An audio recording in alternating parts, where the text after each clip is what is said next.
This will be the final video for this mini. I'll just be painting him here. So to start with, I'm using watercolor paint to add grays and black to his hair and beard. Watercolor because the cotton just drinks it up. A little paint applied on a spot spreads out and into the cotton.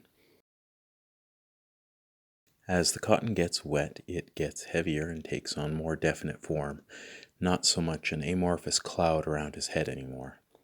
This means I can use a sculpting tool to give it some clearer lines and curves and apply lacquer as I go, like using hairspray or hair gel, which is what I just did to attach some more cotton on top.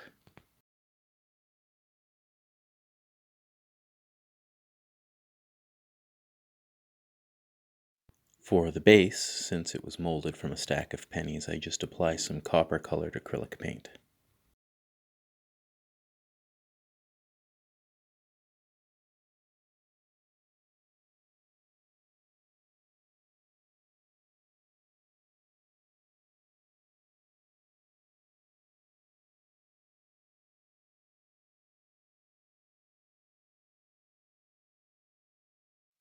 Most mini painters use acrylic paints to paint their minis. I've painted minis in the past with acrylics and sometimes still do, but my own personal experience with painting in general lies with oil paint. I could list the pros and cons of each medium, but to be quite clear, I am by no stretch an expert at painting minis.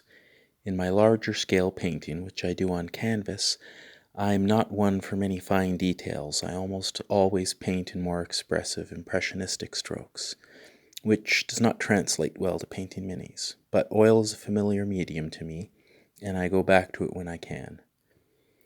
My own very modest skill aside, oil paint is a perfectly legitimate alternative to acrylic. It blends very nicely.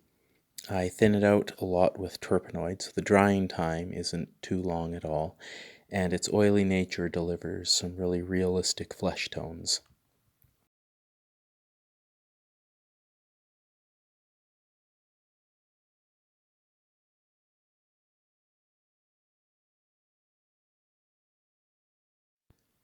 Once I've laid out the base tone, I thin out some dark paint very heavily with thinner and dab that into the edges and creases.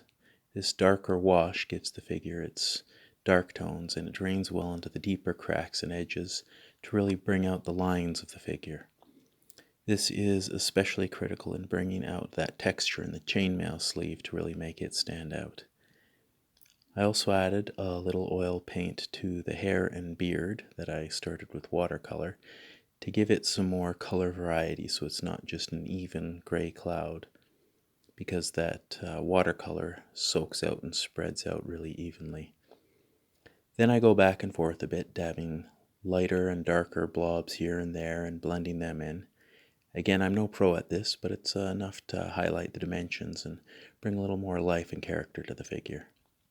Then I do the same process for his leather armor, his pants, boots, and pouch.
I started with a rather bright orange for the pants with some dark red shadows, and didn't really love how that turned out. As I added more white for highlights and then blended a little brown over it all, the color got something a bit less intense, and I like that more.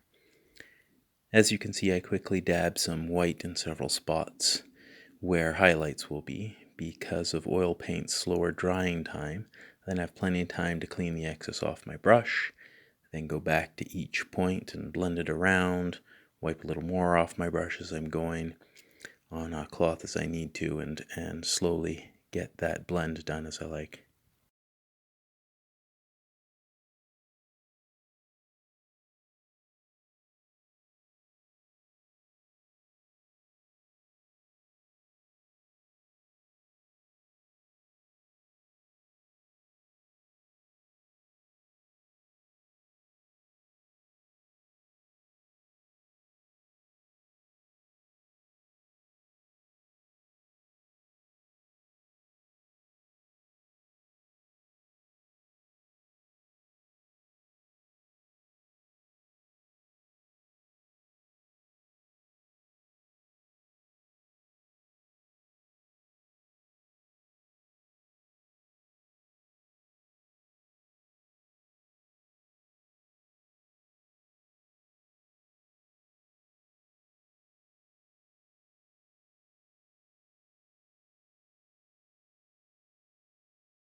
As I go forward with this channel, I'll be making more and more series like this where I design and create figures suggested by subscribers, and they're all giveaways, of course.